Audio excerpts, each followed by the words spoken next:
ಎಷ್ಟು ಟೋಲ್ ಸಿಕ್ಕಾಪಟ್ಟೆ ಸಿಗುತ್ತೆ ನಮಗೆ ಬೆಂಗಳೂರಿಂದ ಪ್ರಯಾಗ್ರಾಜ್ಗೆ ಹೋಗ್ಬೇಕಾದ್ರೆ ಎಷ್ಟು ಟೋಲ್ ಸಿಗುತ್ತೆ ಗೊತ್ತಿಲ್ಲ, ಲೆಕ್ಕನೇ ಇಲ್ಲ. ಎಷ್ಟು ಟೋಲ್ ಆಗುತ್ತೆ ಅಂತ ನಾನು ನಿಮಗೆ ಹೇಳ್ತೀನಿ.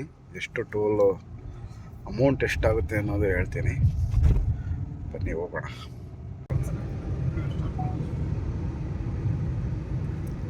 ನಾವು ಬೆಂಗಳೂರಿಂದ ಪ್ರಯಾಗ್ರಾಜ್ಗೆ ಹೋಗೋ ದಾರಿಯಲ್ಲಿ ಸುಮಾರು 24ರಿಂದ 26 ಟೋಲ್, ಎಕ್ಸಾಕ್ಟ್ಲಿ ಗೊತ್ತಿಲ್ಲ, ಒಂದು 26 ಟೋಲ್ ಸಿಗುತ್ತೆ. ಮತ್ತು ನಾವು ಅದೇ ರೋಡಲ್ಲಿ ವಾಪಸ್ ಬರೋದ್ರಿಂದ ಸೇಮ್ ಅಷ್ಟೇ ಟೋಲ್ ಸಿಗುತ್ತೆ.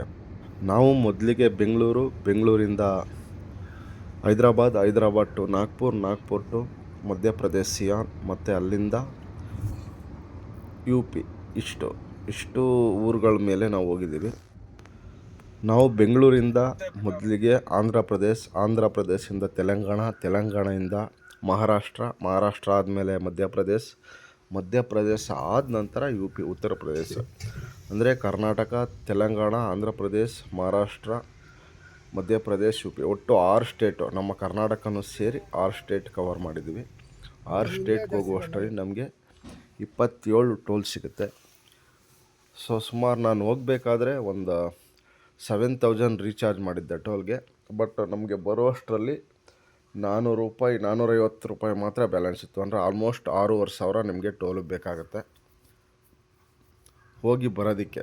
ನೀವು ಅಲ್ಲಿಂದ ಅಯೋಧ್ಯೆ ಮತ್ತು ವಾರಣಾಸಿ ಹೋದರೆ ಅದು ಇನ್ನೂ ಜಾಸ್ತಿ ಆಗ್ಬೋದು ಮೇ ಬಿ. ಇದು ಕಾರ್ಗೆ. ಬಟ್ ನೀವೇನಾದರೂ TT ಬಸ್ ಈ ಥರ ದೊಡ್ಡ ವೆಹಿಕಲ್ ಮಾಡ್ಕೊಂಡು ಹೋಯ್ತು ಅಂದರೆ ನಿಮಗೆ ಇನ್ನೂ ಎಕ್ಸ್ಟ್ರಾನೇ ಚಾರ್ಜ್ ಆಗುತ್ತೆ. ಎಲ್ಲೋ ಬೋರ್ಡ್ ಆಯಿತು ಅಂದರೆ ನಿಮಗೆ ರೋಡ್ ಟ್ಯಾಕ್ಸ್ ಕೂಡ ಪೇ ಮಾಡಬೇಕಾಗುತ್ತೆ. ಅದು ಇನ್ನೂ ಎಕ್ಸ್ಪೆನ್ಸಿವ್ ಆಗಿಬಿಡುತ್ತೆ ನಿಮಗೆ. ಗಾಡಿಯಲ್ಲಿ ಡೀಸೆಲ್ ಖಾಲಿ ಆಗಿತ್ತು, ಗಾಡಿಗೆ ಡೀಸೆಲ್ ಫಿಲ್ ಮಾಡಿಸ್ತಾ ಇದ್ದೀವಿ.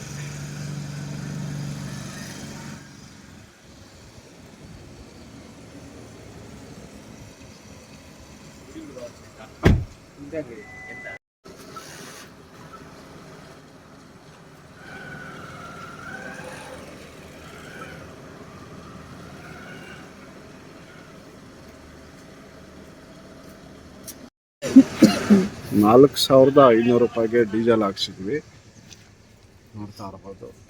ಇನ್ನೂ ನಾವು 689 ಕಿಲೋಮೀಟರ್ ಟ್ರಾವೆಲ್ ಮಾಡ್ಬೋದು. ಸದ್ಯಕ್ಕೆ ಇನ್ನೂ 600 ಕಿಲೋಮೀಟರ್ ಡೀಸೆಲ್ ಸಮಸ್ಯೆ ಇಲ್ಲ.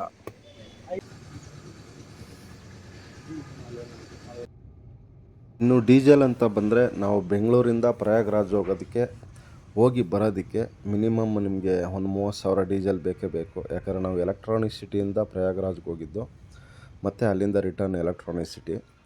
ಸುಮಾರು ನಾವು ಹೋಗಿ ಬರೋದಕ್ಕೆ 3,600 ಕಿಲೋಮೀಟರ್ ಆಗುತ್ತೆ. ಅಲ್ಲಿಂದ ನಾವು ಎಕ್ಸ್ಟ್ರಾ ರೌಂಡ್ಸ್ ಎಲ್ಲ ಅದೊಂದು 200 ಕಿಲೋಮೀಟರ್ ಇಟ್ಕೊಂಡ್ರು ಒಂದು 3,800 ಕಿಲೋಮೀಟರ್ ಬರುತ್ತೆ. ಸೊ ನಮಗೆ ಡೀಸೆಲ್ ಮಿನಿಮಮ್ ಏನಿಲ್ಲ ಅಂದರೂ ಒಂದು 30,000 ಡೀಸೆಲ್ ಬೇಕೇ ಬೇಕು.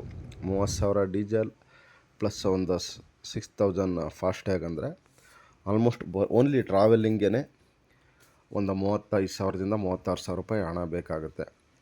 ಇನ್ನು ಅದನ್ನು ಊಟ ವಸತಿ ಇದನ್ನೆಲ್ಲ ಬಿಟ್ಟು ಇಷ್ಟು ಹಣ ಖರ್ಚಾಗುತ್ತೆ. ಇನ್ನು ಇದಿಷ್ಟು ರೋಡ್ ಟ್ಯಾಕ್ಸ್ ಮತ್ತು ಡೀಸೆಲ್ ಖರ್ಚಾದರೆ ಇನ್ನು ಹೋಟೆಲ್ ಮಾಡಿದ್ವಿ. ಇನ್ನು ನಾವು ಎವ್ರಿ 600 ಕಿಲೋಮೀಟರ್ಗೆ ಒಂದು ಹೋಟೆಲ್ ಶುರು ಮಾಡಿದ್ವಿ. ಯಾಕಂದರೆ ಫ್ಯಾಮಿಲಿ ಇರೋದ್ರಿಂದ ತುಂಬ ಜರ್ನಿ ಮಾಡೋಕ್ಕಾಗಿರಲಿಲ್ಲ. ಸೊ ಒಂದು ಹೋಟೆಲ್ಗೆ ಹೈದ್ರಾಬಾದಲ್ಲಿ ನಮಗೆ 3,500 ಚಾರ್ಜ್ ಆಯಿತು.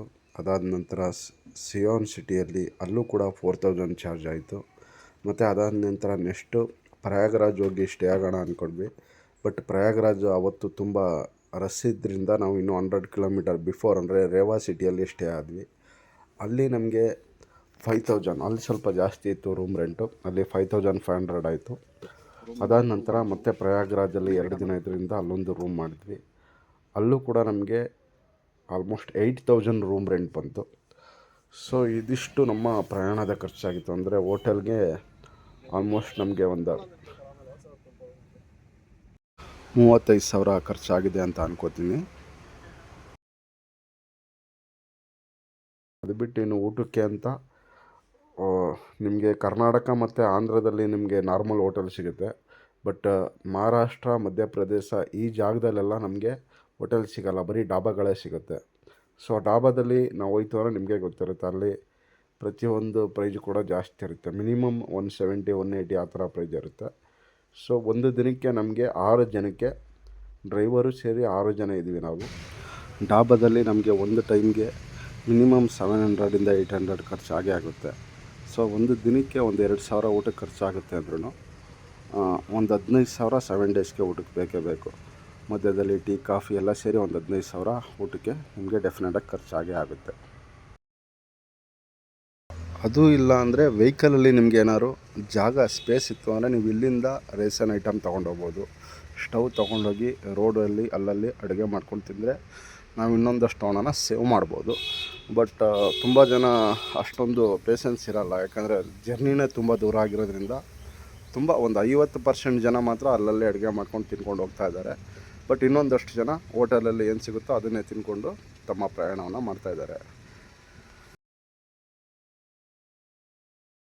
ಒಟ್ಟಾರೆಯಾಗಿ ನಿಮಗೆ ಪ್ರಯಾಗ್ರಾಜ್ಗೆ ಹೋಗಿ ಬರೋದಕ್ಕೆ ಹೋಟೆಲ್, ಟ್ರಾವೆಲ್, ಫಾಸ್ಟ್ಯಾಗ್, ಊಟ ಇಷ್ಟೆಲ್ಲ ಸೇರಿ ನಿಮಗೆ ಏನಿಲ್ಲ ಅಂದರೂ ಮಿನಿಮಮ್ 1 ಲಕ್ಷ ಖರ್ಚಾಗೇ ಆಗುತ್ತೆ. ಯಾವುದೇ ಆದರೂ ಹೆಚ್ಚು ಕಮ್ಮಿ ಆಗ್ಬೋದು, ಊಟ ಆಗಲಿ ಟ್ರಾವೆಲ್ ಆಗಲಿ. ಸೊ ಮಿನಿಮಮ್ 1 ಲಕ್ಷ ಬೇಕೇ ಬೇಕು. ಬಟ್ ನಮಗೆ ಒಂದು 85,000 to 90,000 ನಮಗೆ ಖರ್ಚಾಗಿದೆ. ನಾವು ಬರೀ ಪ್ರಯಾಗ್ರಾಜ್ ಹೋಗಿ ಬಂದಿರೋ ಖರ್ಚಷ್ಟೇ. ಬಟ್ ನೀವು ಪ್ರಯಾಗ್ರಾಜಿಂದ ವಾರಾಣಸಿ ಆಗ್ಬೋದು, ಅಯೋಧ್ಯೆ ಆಗ್ಬೋದು, ಅಥವಾ ಬರುವ ದಾರಿಯಲ್ಲಿ ಸಿಗುವಂಥ ಮಂತ್ರಾಲಯ, ಶಿರಡಿ ಈ ಕಡೆ ಹೋಗ್ತೀರಾ ಅಂದರೆ ಡೆಫಿನೆಟಾಗಿ ನಿಮಗೆ 1.5 lakh ಬೇಕೇ ಬೇಕಾಗುತ್ತೆ.